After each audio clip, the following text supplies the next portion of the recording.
My name's Adrian Gallagher. I'm a professor in global security and mass atrocity prevention. Let's talk about Iran. On one hand, Iranian security forces are killing civilians. We do not know how many, as these people try and overthrow an oppressive government. On the other hand, President Trump is declaring help is on the way.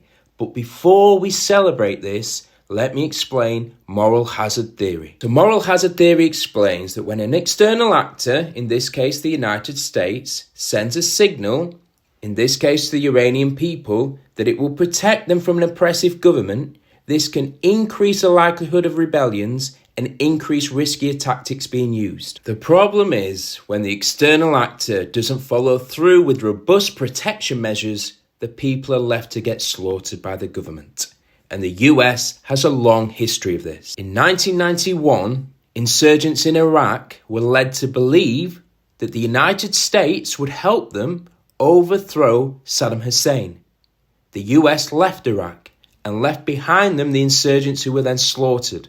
In 2013, rebels in Syria told a journalist, "You don't need to worry about us.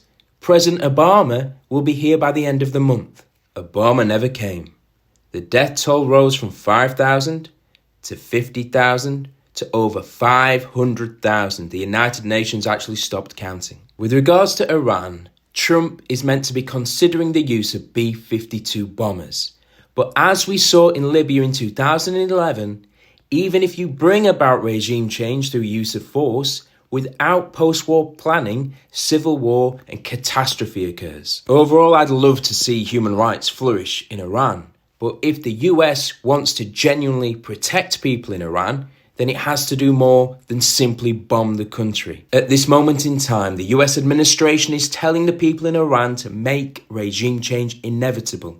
But this is a long-term US foreign policy objective that has very little to do with protecting the people in Iran, and Trump's rhetoric may unintentionally increase mass violence. But hey, Trump would know all this if he'd not have sacked the people within the US government that worked on mass atrocity prevention, which probably tells you something about his commitment to mass atrocity prevention.